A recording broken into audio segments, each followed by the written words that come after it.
Olá, meu amigo, minha amiga, sejam todos bem-vindos para mais um estudo da Bíblia. Estamos utilizando este guia, Missão de Deus, a minha, a sua, a nossa missão. E vamos para o estudo de número 10, Missão em favor dos não alcançados, parte 1. Nesse estudo, nós vamos ler e comentar e aplicar o capítulo 17 do livro de Atos dos Apóstolos, que nos conta a história da visita de Paulo à cidade grega chamada Atenas. Antes, eu quero anunciar duas novidades aqui para vocês. Nós agora temos um canal no WhatsApp. Tiago, canal no WhatsApp? Eu nunca ouvi falar, nem eu havia ouvido falar, até que a minha esposa me mostrou. Então, antigamente nós tínhamos a nossa lista de transmissão, onde a Fernanda disparava os novos vídeos e avisos, anúncios, conteúdos pela lista de transmissão. Mas a lista de transmissão funciona, às vezes não funciona, às vezes a pessoa não recebe. Então, o que é o canal? O canal não é um grupo. O canal é um contato diretamente com o proprietário do canal, que seria o Adventismo Vivo, e você vai receber só você o vídeo. Então, é como se fosse um grupo que não tem ninguém, é um grupo que só tem você, ninguém conversa, você apenas vai receber os materiais. É como se fosse uma lista de transmissão melhorada. Então eu vou deixar um link do canal aqui e sempre que a Fernanda tiver novidades, às vezes vai anunciar uma live, anunciar algum livro, alguma coisa, ela manda o link para vocês diretamente no canal. E a outra novidade, não é tão novidade, é o nosso canal no Instagram, onde nós estamos cada dia aprendendo a mexer ali, postando novos conteúdos, anúncios, avisos. Então você pode nos seguir no canal do WhatsApp ou no nosso perfil do Instagram, Adventismo Vivo. Procure que você vai encontrar. E não se esqueça de compartilhar a lição dos jovens, esta lição aqui. Se você já conhece, já chega dando o seu gostei. E se você sentir que foi beneficiado, por favor, inscreva-se e compartilhe esse vídeo. Missão em favor dos não alcançados, parte 1. Lucas descreveu a obra de Paulo em Atenas. E qual era a obra de Paulo? Como Paulo buscava alcançar as pessoas? Paulo possuía um método muito claro, muito explícito de pregar o evangelho. Vamos lembrar o seguinte, Paulo, ele não aceitou a Jesus num primeiro momento, ele perseguia os apóstolos, ele encarcerava e lançava em prisão aqueles que ele considerava separatistas, dissidentes da sua própria igreja, que era a igreja judaica. Então, ele não perseguia os gentios, ele perseguia os judeus que estavam acreditando em Jesus Cristo. Até que o próprio Jesus apareceu para ele e disse: Saulo, Saulo, por que me persegues? Quem és tu, Senhor? Eu sou Jesus a quem tu persegues. Dura coisa é recalcitrares contra os aguilhões. Então, Paulo ficou cego do mundo físico, porém, na sua cegueira física, os seus olhos espirituais se abriram. E ele passou a compreender as profecias do Antigo Testamento que apontavam para o Messias e que Jesus era o Messias.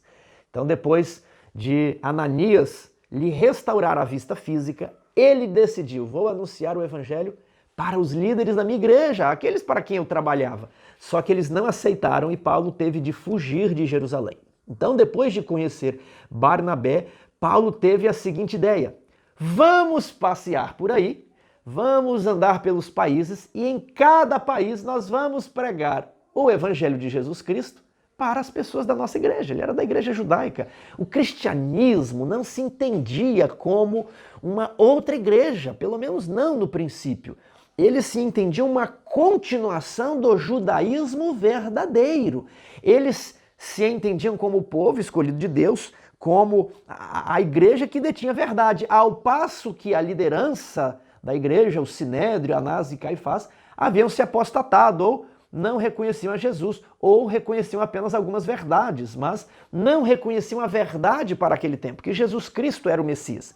Então, você vai perceber que Paulo e Barnabé vão pelo mundo antigo, mas não é assim: vamos aqui parar na estrada, vamos pregar no navio, vamos ali naquele bar. Eles não estavam pregando em qualquer lugar.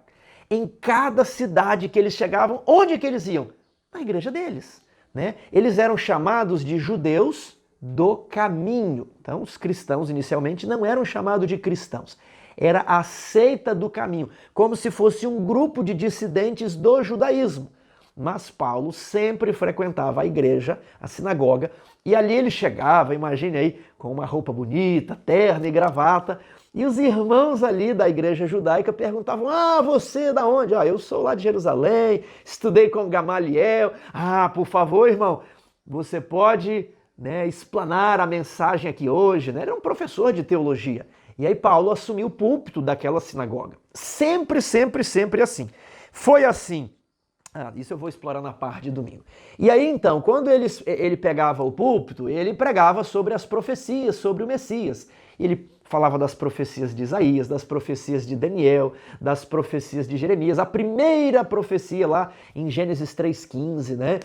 E ele falava do livro de Zacarias e depois ele arrematava tudo dizendo: o Messias já veio. E os irmãos ficavam estatelados, assim, assustados. É mesmo? Sim. Lá em Jerusalém ele veio, foi um profeta, o nome dele era Jesus. E o que aconteceu com ele?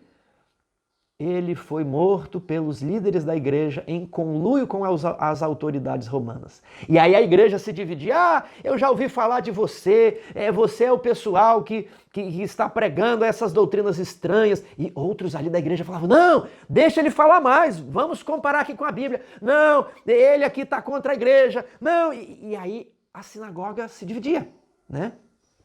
E olha que interessante. Paulo, então, com aqueles que acreditavam que Jesus era o Messias, ele fazia o seu primeiro grupo, a sua primeira igrejinha cristã, né? E então eles passavam a se reunir na casa ali de um diácono, de um ancião dessa igreja, e eles também atraíam gentios piedosos, é o que a lição está, trazendo aqui na parte de sábado. Olha, Lucas descreveu a obra de Paulo em Atenas, por isso falava na sinagoga com os judeus e com os gentios piedosos. Então, esse era o método dele. Então, essa foi a parte de sábado, como Paulo buscou alcançar as pessoas, sempre visitando uma sinagoga em toda e qualquer cidade que ele se encontrava. Uma vez que ele podia pregar na sinagoga, ele fazia os debates sobre se Jesus Cristo era ou não o Messias. Claro que ele não queria debater, ele queria pregar que Jesus Cristo era o Messias. Aí as pessoas, muitos não acreditavam, iniciava-se um debate.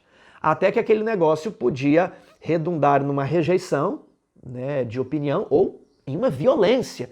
Que aí partimos para a parte de domingo, foi o que aconteceu ali em Tessalônica. O que levou Paulo a Atenas e como reagiu ao que ali encontrou? Atos 17, verso 1 diz: tendo passado por Anfípolis e Apolônia, chegaram a Tessalônica, onde havia o quê? Onde havia o quê? Eu acabei de explicar na parte de sábado. Uma sinagoga de judeus.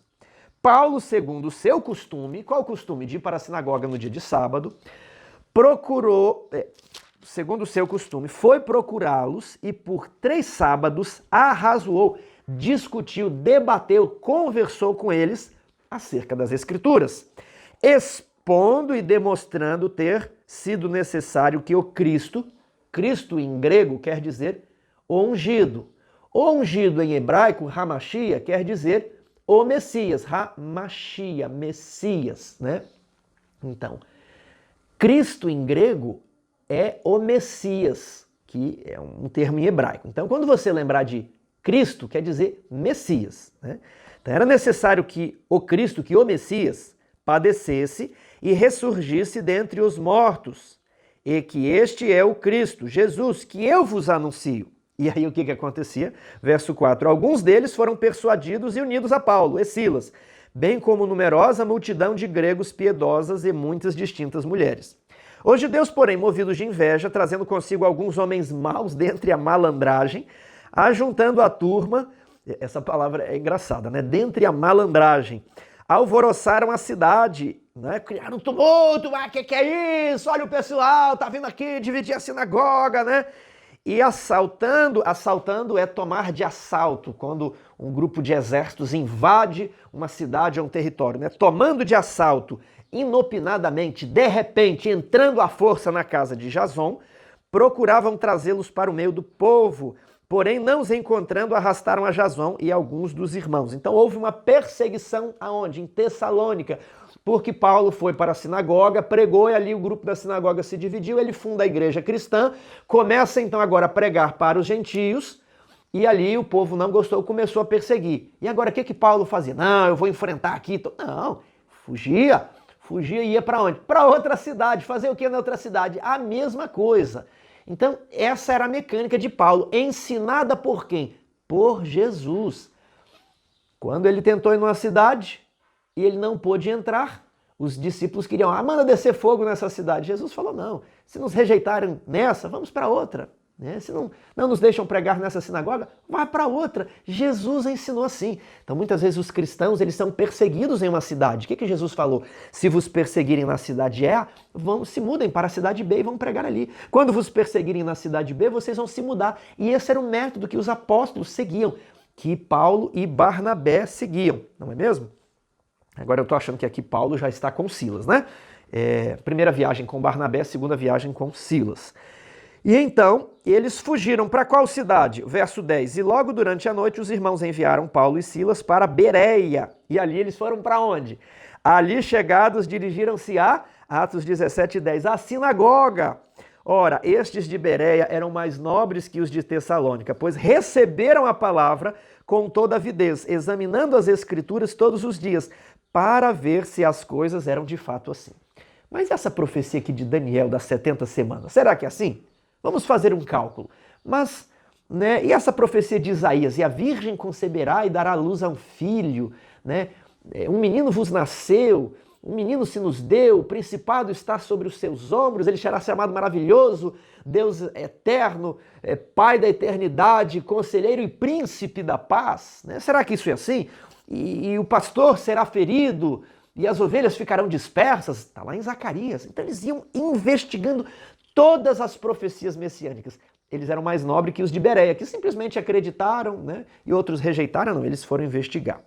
Agora, com isso, muitos deles creram, mulheres gregas de alta posição e não poucos homens.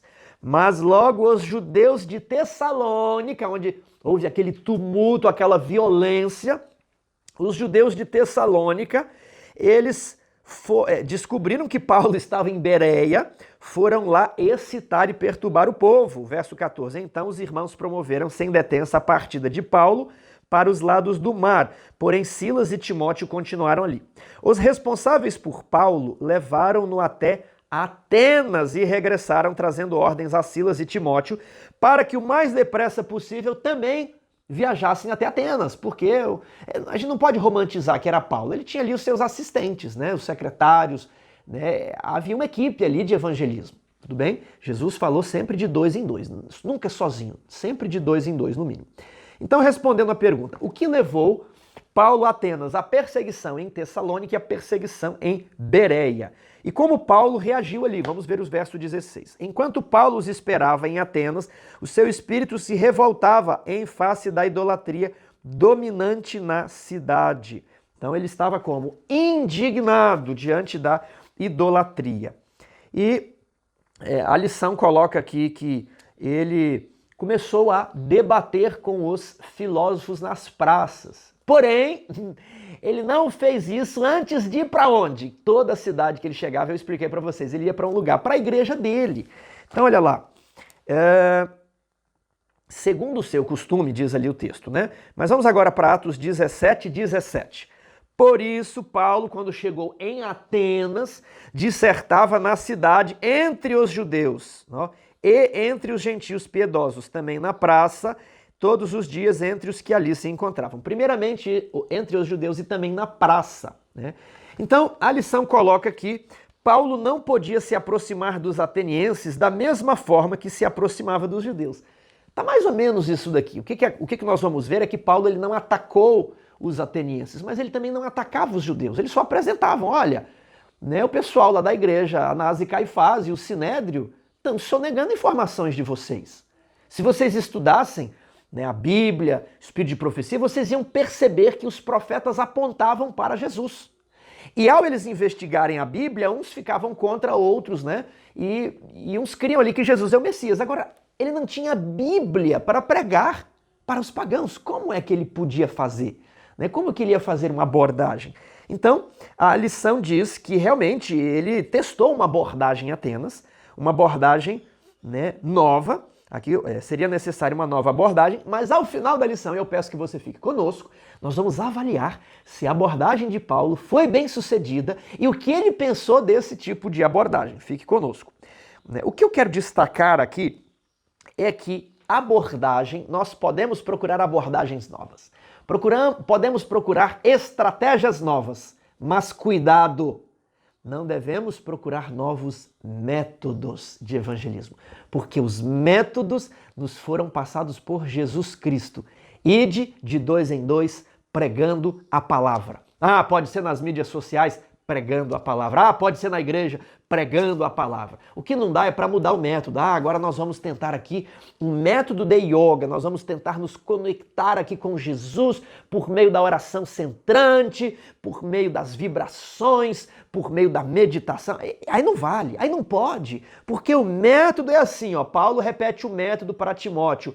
Prega a palavra, insta, quer tempo, fora de tempo. Pregar a palavra para quem? Para judeus e para gentios. Tem que pregar a palavra.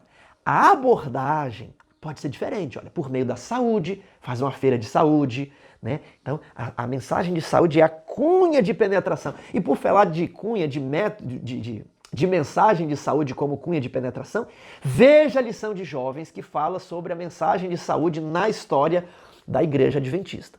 Então você pode ali fazer 5 dias como parar de fumar. Ali a abordagem ela é diferente, mas cuidado para você não mudar o método, para se tornar um método antropocêntrico, naquele contraste que fizemos na lição da semana passada entre evangelismo e crescimento de igreja. Cuidado para que o homem não seja o centro, para que o homem não seja o cliente. O centro é Deus e nós procuramos atrair pessoas ao Jesus crucificado. Abordagens e estratégias diferentes? Sim. Métodos diferentes?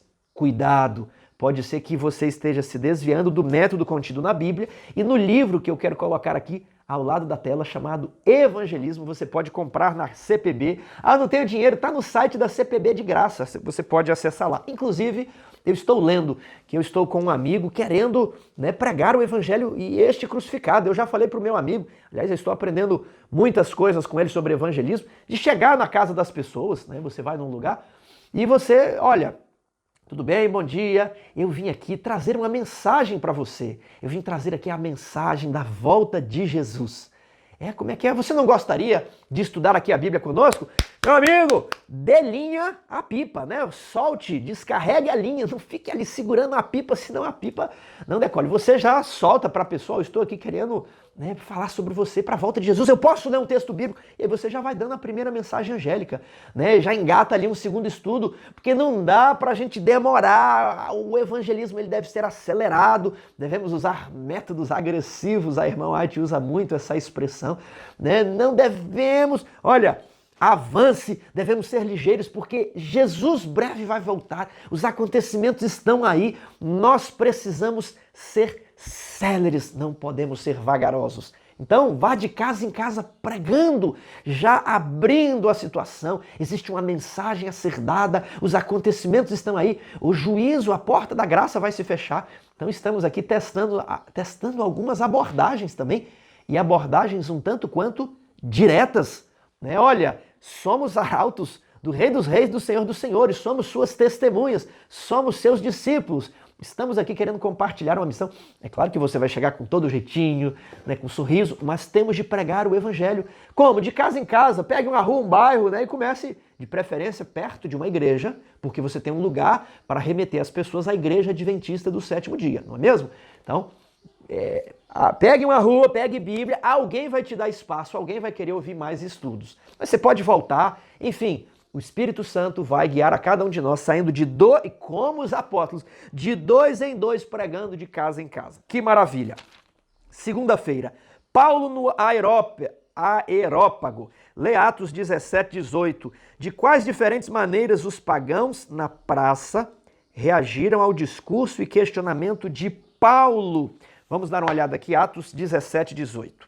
E alguns dos filósofos epicureus e estoicos Contendiam com ele, havendo quem perguntasse: que quer dizer esse tagarela? A gente conhece aqui Platão, Aristóteles, Sócrates, nós conhecemos aqui, né, os epicureus de Zenão, os epicureus de Epicuro e os estoicos, né, quem começou essa escola filosófica aí foi Zenão. Mas assim, esse sujeito aí, judeu, que é cidadão romano, né, falando de uma escola filosófica lá de Jerusalém, isso aí a gente não entendeu. Passou alguém? Não, nunca passou ninguém aqui falando essa...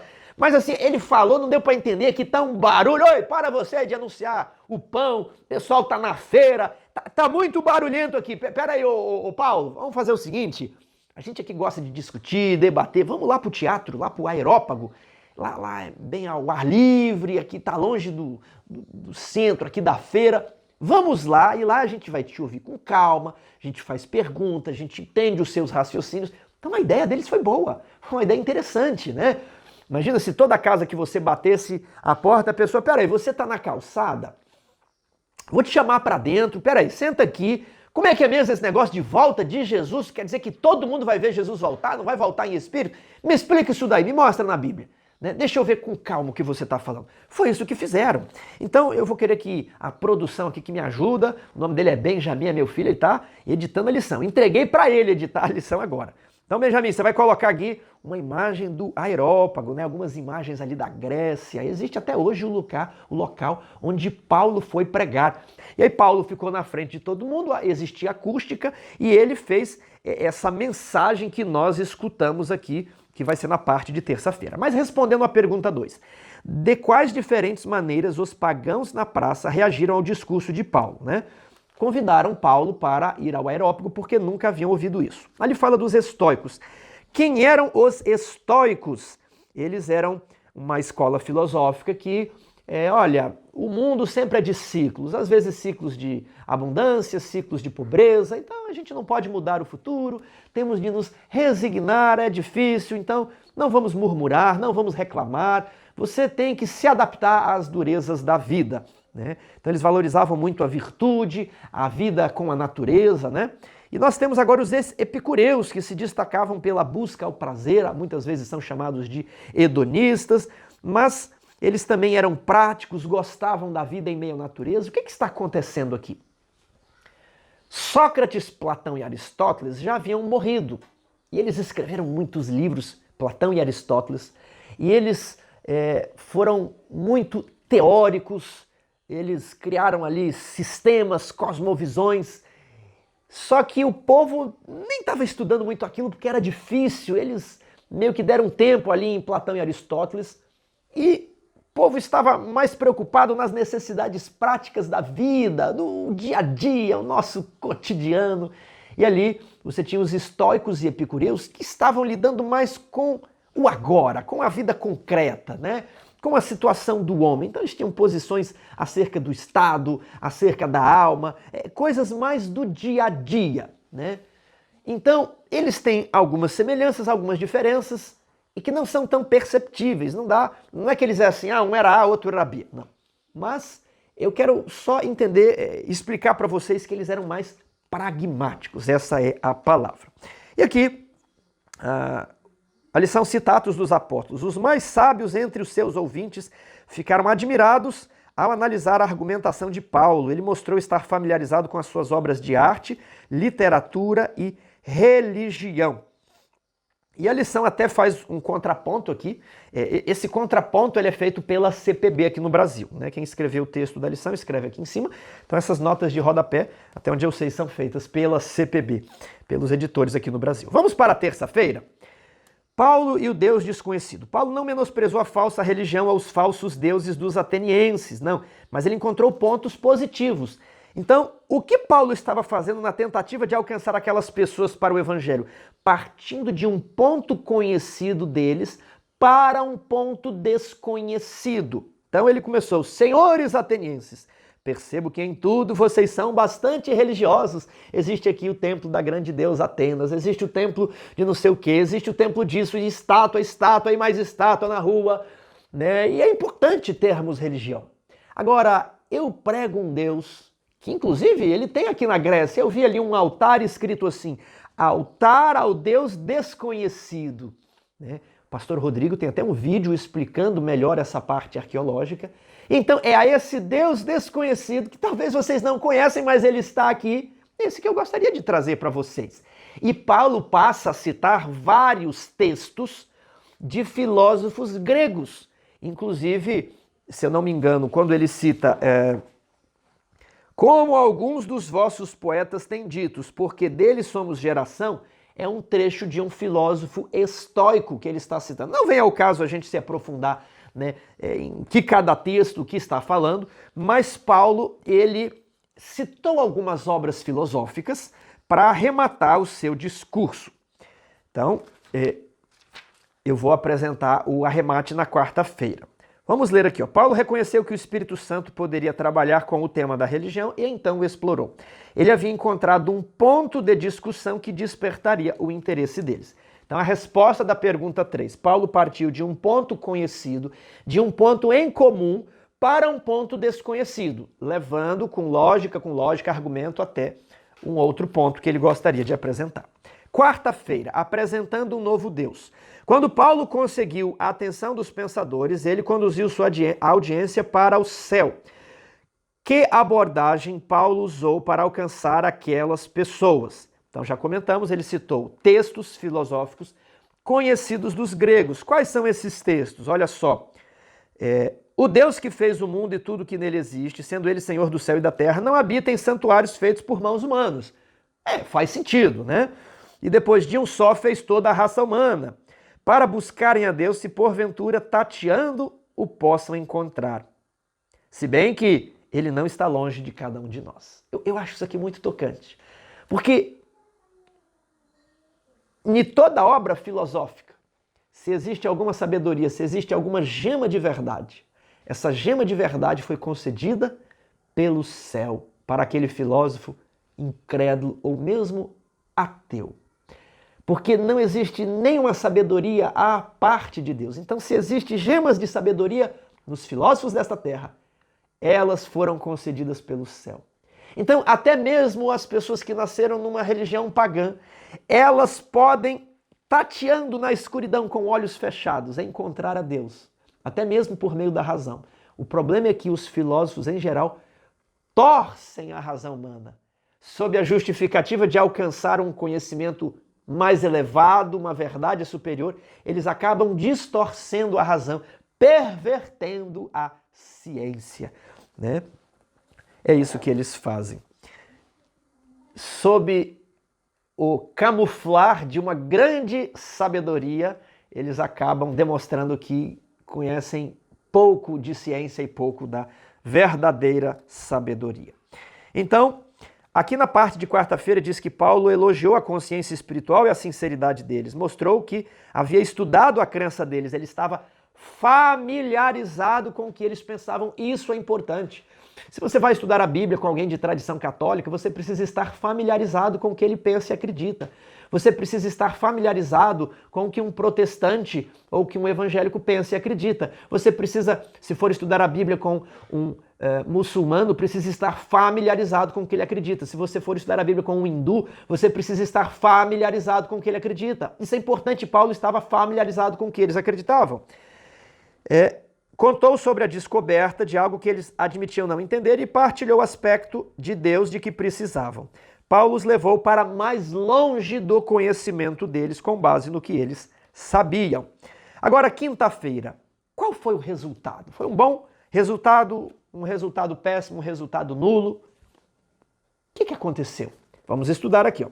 Lê Atos 17, 24 a 34. Como Paulo continuou o seu discurso, então eu já explorei aqui até o verso 29. Vamos ler o 29. Sendo, pois, geração de Deus, não devemos pensar que a divindade é semelhante ao ouro, à prata ou à pedra. Porque se nós não somos de matéria morta, de pedra, de ouro, de prata, e se nós somos criados por Deus, então Deus precisa ser superior a nós. Ele não pode ser de pedra. Então, Deus existe numa dimensão superior a nós. Ó, nós nos movimentamos, tá vendo? Nós não somos de pedra, somos muito melhores que qualquer escultura. Ora, Deus não levou em conta os tempos da ignorância. Agora, porém, notifica aos homens em toda parte que se arrependam e que se convertam a esse Deus, que abandonem os seus outros deuses de ouro, de prata e de pedra e que se convertam ao Deus vivo, ao Deus que é vivo, não ao Deus que é morto, né? Por que eles devem se converter? Verso 31. Porque Deus estabeleceu um dia em que há de julgar o mundo com justiça por meio de um varão. Então, olha, por que você deve se arrepender? Porque haverá um julgamento, haverá uma prestação de contas, não acaba tudo na morte. Tá, mas quem vai ser esse juiz? É um varão que conhece a nossa história. Ele foi um de nós, ele viveu onde nós vivemos, ele dormiu como nós dormimos, ele se alimentou como nós nos alimentamos, então ele calçou os nossos sapatos, ele é apto para nos julgar com justiça. E esse homem, ele foi morto, mas ressuscitou. Olha lá, por meio de um varão que destinou e acreditou diante de todos, ressuscitando dentre os mortos. Quando ele falou em ressurreição, os epicureus e estoicos, que não eram muito dados à escatologia, que não eram muito dados à metafísica, eles eram mais pragmáticos do dia a dia, né, do contato com o homem, com a natureza, de não reclamar, de se resignar, e a vida é assim mesmo, não podemos mudar, né, se tudo é ruim, né, como nós podemos viver da melhor maneira possível, é um mundo que nós não temos controle, né? Então eles ouvem falar de ressurreição, opa! Ressurreição está indo contra o que estoicos e epicureus acreditavam. Você está mudando algo que aparentemente ninguém pode lutar contra, a morte. Eles reagiram assim. Quando ouviram falar de ressurreição dos mortos, uns escarneceram e outros disseram, a respeito disso, te ouviremos noutra ocasião. A essa altura, Paulo se retirou do meio deles. Houve, porém, alguns homens que se agregaram a ele, creram. Entre eles estava Dionísio, o Areopagita, uma mulher chamada Dâmaris e com ele outros mais. Porém, não muitos se converteram. Apenas alguns, diz a Bíblia, apenas alguns. Paulo obteve êxito, mas não foi um êxito como ele esperava. E boa parte do pequeno êxito de Paulo se deve ao orgulho dos atenienses, que se julgavam superiores em termos de lógica, razão e filosofia. E quando vem um outro homem, eles consideram Paulo inferior. Eles já estavam tão cheios, não tinham mais capacidade de aprender. A soberba, ela é contra o aprendizado. O sábio sempre precisa ser humilde, porque quem é humilde pode aprender mais. Quem já está cheio, quando entorna mais sabedoria na cabeça dele, ela se derrama e é desperdiçada. Então, quais foram os frutos que Paulo colheu com esse método? Foram poucos os frutos. Tiago, me mostra isso aqui na Bíblia. Vamos lá. Atos 18. Depois disto, deixando Paulo Atenas, partiu para Corinto. Onde ele estava? Atenas. E agora ele partiu para Corinto. Lá encontrou certo judeu chamado Áquila e Priscila, não é mesmo? E aí foi pregar aonde? Na sinagoga de Corinto. Esse era o método dele. Então, vamos abrir a nossa Bíblia no livro de Primeira Carta aos Coríntios. Primeira Carta aos Coríntios. E vamos ler o que Paulo fala aí, ó. Primeira Carta aos Coríntios, capítulo 2. Eu, irmãos, quando fui ter convosco, lá em Atos 18 fala que saindo de Atenas ele foi para Corinto.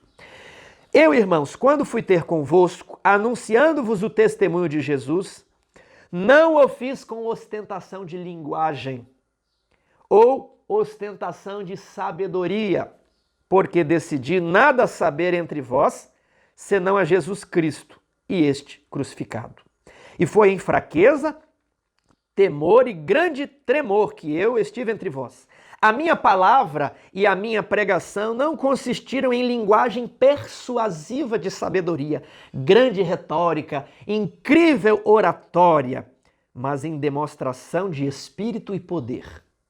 Olha, ele demonstrou que ele era espiritual, ele tinha poder concedido do alto e que isso testificava que ele era um profeta. Não porque ele conhecia muitas obras de filosofia, ele tinha uma retórica impecável e ele, quando abria a boca, os milhões ficavam ali encantados. Não foi com linguagem filosófica, antropológica, linguagem coach, nada disso. Por que, Tiago, você está falando isso? Porque Paulo advertiu, primeira carta aos Coríntios, capítulo 2, verso 5. para que a vossa fé não se apoiasse em sabedoria humana, e sim no poder de Deus.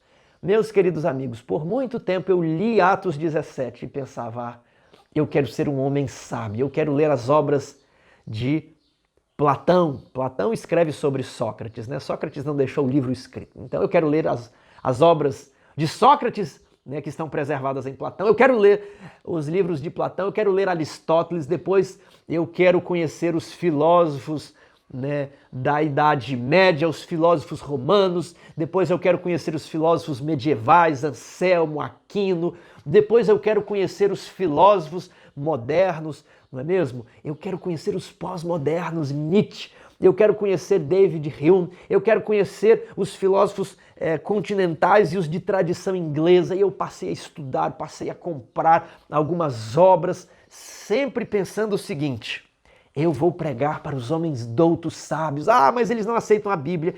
Então eu quero criar uma abordagem filosófica. Eu vou começar falando de Aristóteles e depois eu começo a falar de Bíblia e que a Bíblia está em harmonia também com os filósofos gregos e que a Bíblia está em harmonia com Heidegger, que nós podemos ler ali Huxley, Marx, que nós podemos ler todos esses filósofos modernos e pós-modernos, né? Os pactualistas, Hobbes, Alex de Tocqueville, Adam Smith. Eu era encantado com tudo isso. Eu lia pensando, eu quero buscar a sabedoria. E foi nessa busca da sabedoria que eu perdi de vista a verdade presente. Foi ali que o adventismo ficou muito confuso na minha cabeça. Foi ali que eu perdi as minhas referências,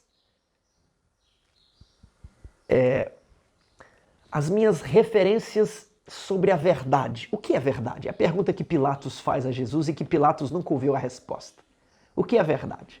A verdade eterna está calcada na Bíblia e no espírito de profecia.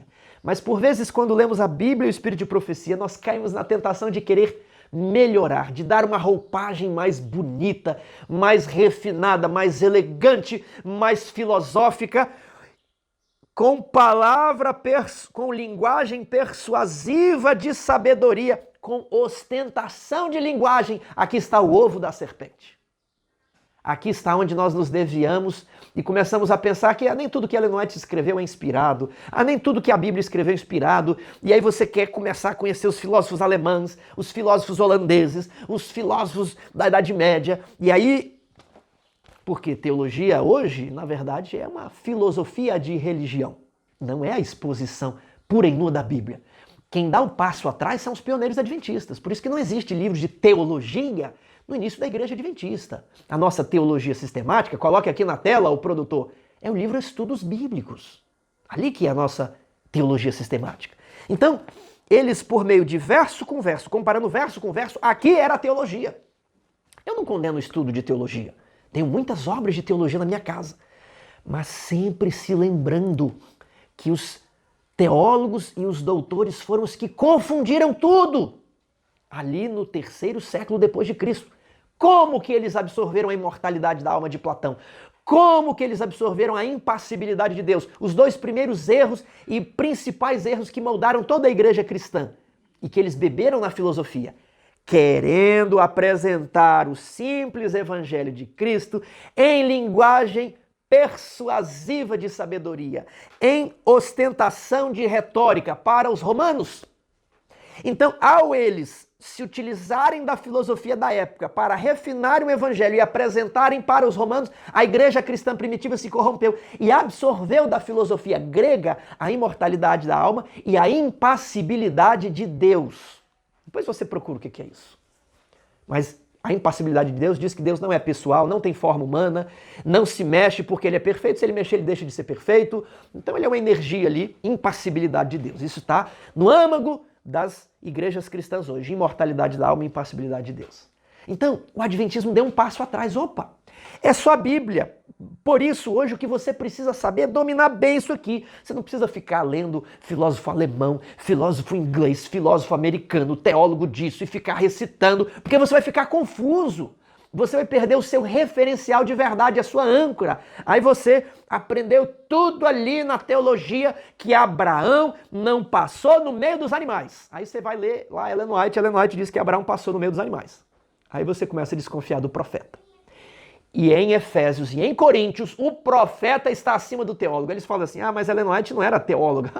Mas claro que não era, ela era profeta. E Deus estabeleceu apóstolos, profetas, depois mestres e depois pastores. Então essa é a regra, é pastor e é teólogo, está abaixo do profeta. A autoridade do profeta é maior.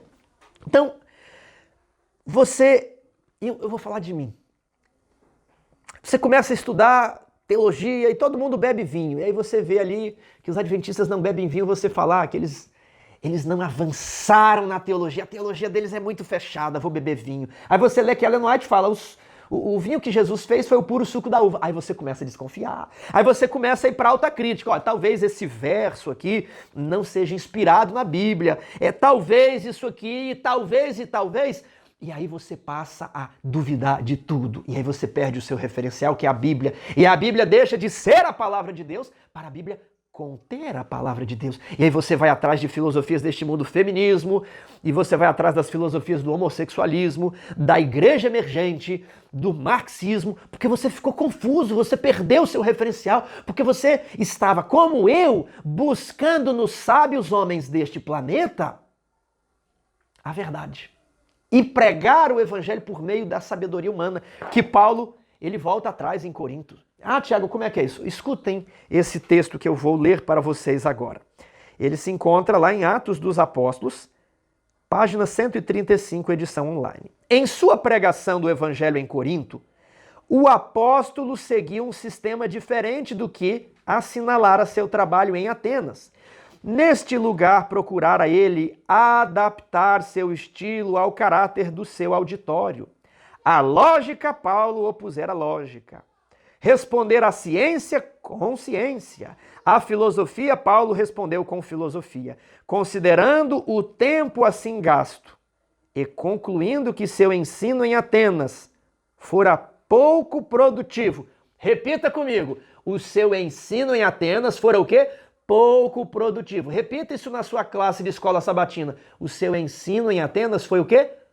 Pouco produtivo. Decidiu seguir outro plano de trabalho em Corinto, nos seus esforços para atrair a atenção dos descuidados e indiferentes. Decidiu evitar discussões e argumentos elaborados e nada se propôs a saber entre os coríntios, senão a Jesus Cristo e este crucificado. Qual que é a estratégia? Jesus Cristo e este crucificado. Estava disposto a pregar-lhes, não com palavras persuasivas de sabedoria humana, mas em demonstração de espírito e de poder. 1 Coríntios 2, verso 2 e 4.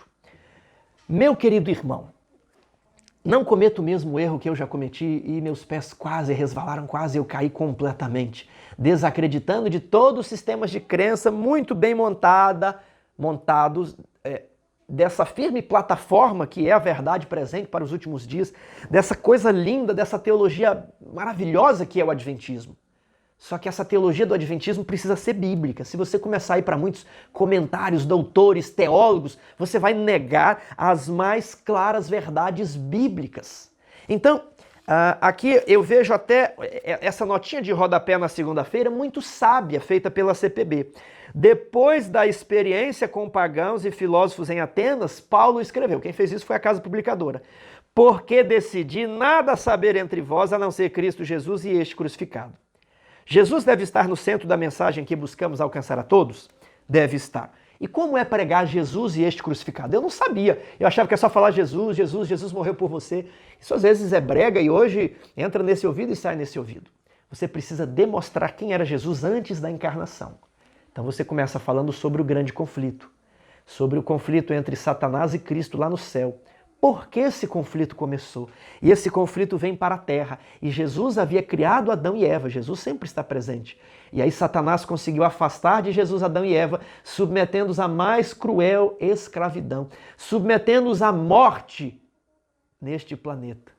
Então Jesus, ele abdica de todo o seu poder, ele abdica do seu trono, ele abdica do seu cetro, ele permite ser separado da luz do Pai que o circundava.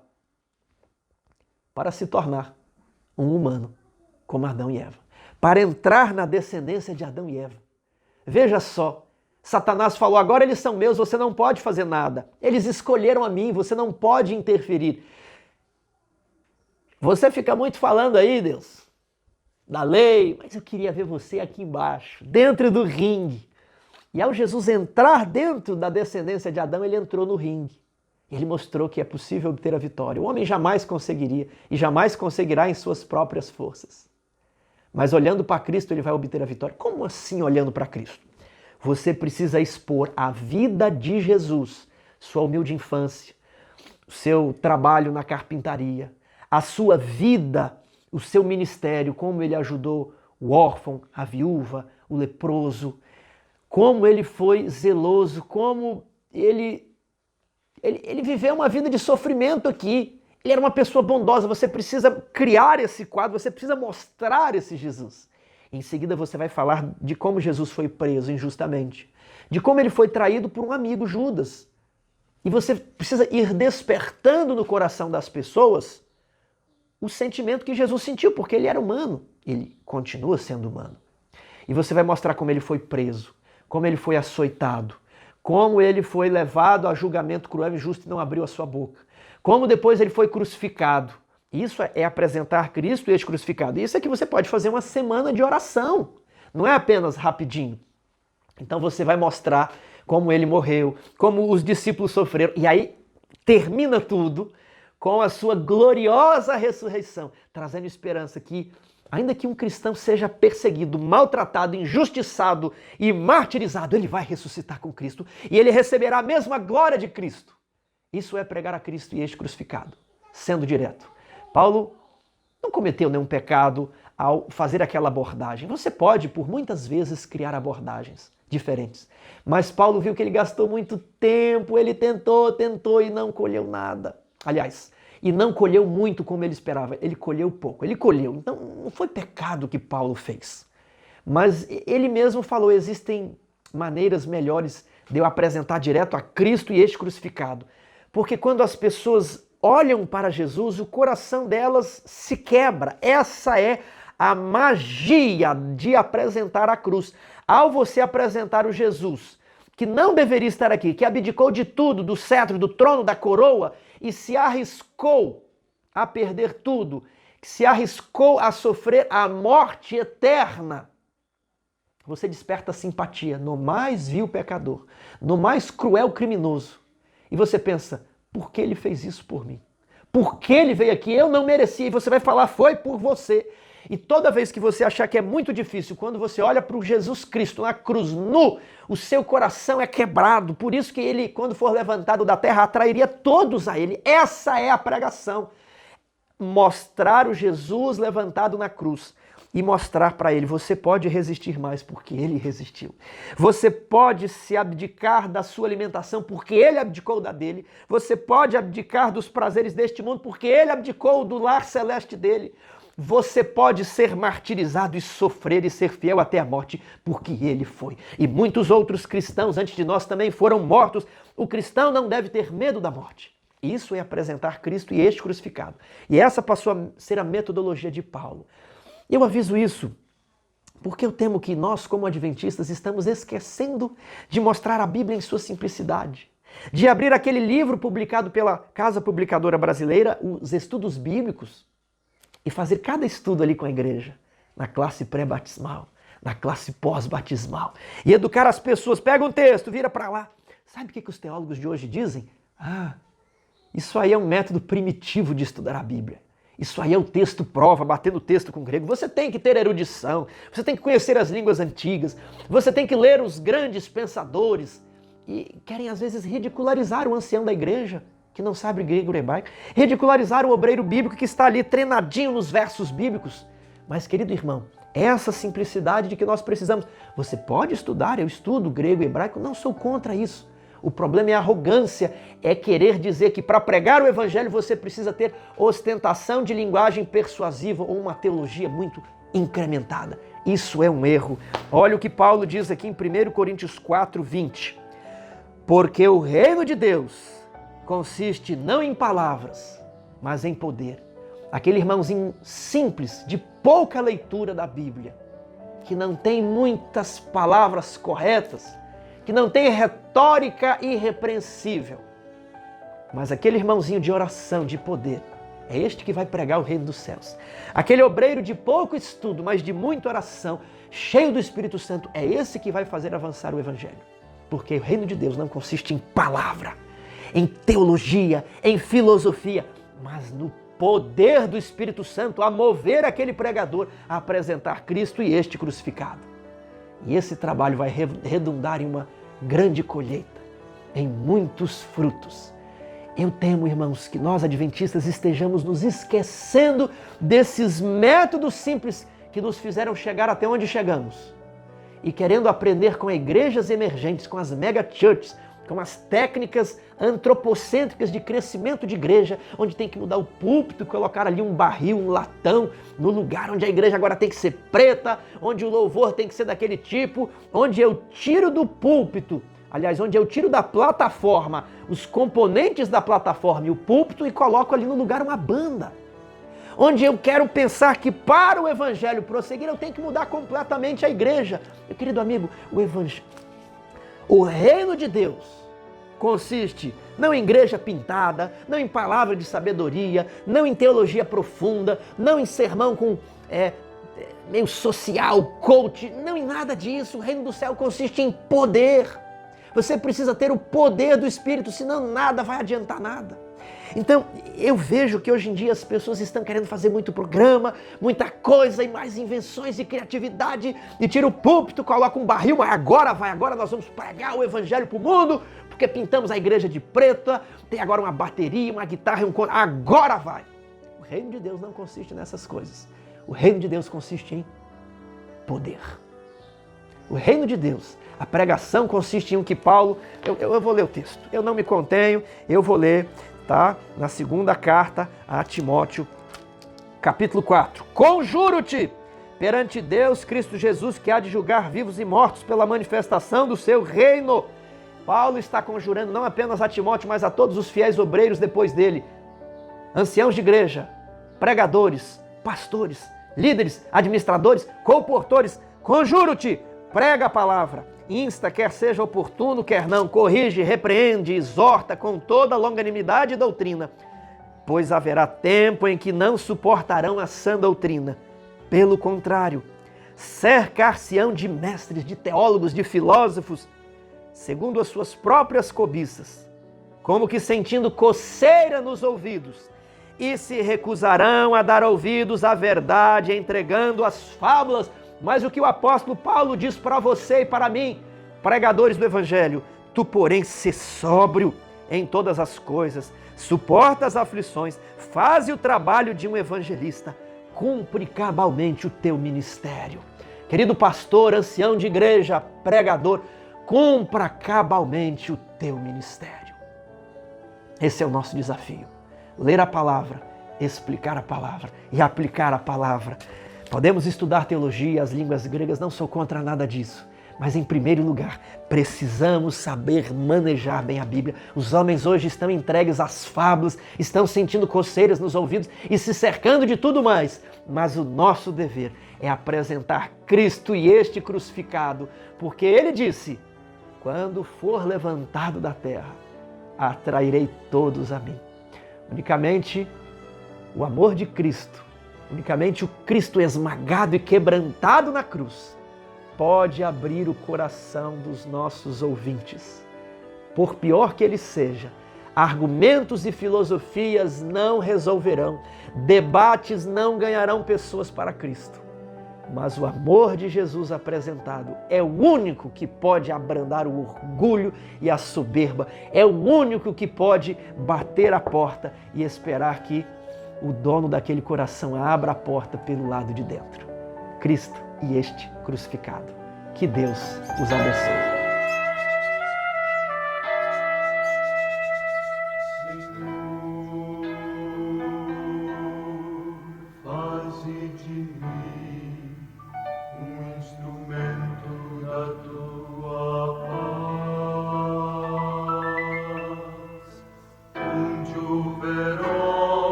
leve a fé onde houver erros, que eu leve a verdade onde houver desespero, que eu leve a esperança onde houver tristeza, que eu leve a alegria onde houver trevas, que eu leve a luz.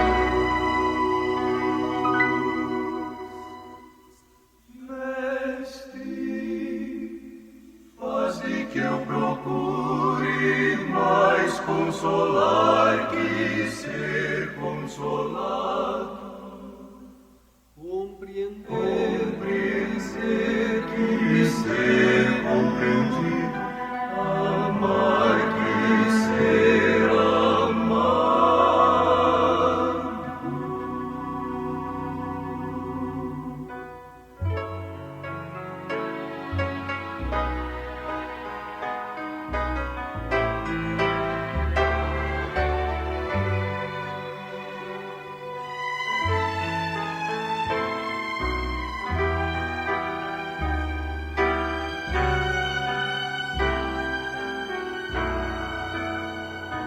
Pois é dando que se recebe, é perdoando que se é perdoado, e é morrendo que se vive para a vida eterna. Amém.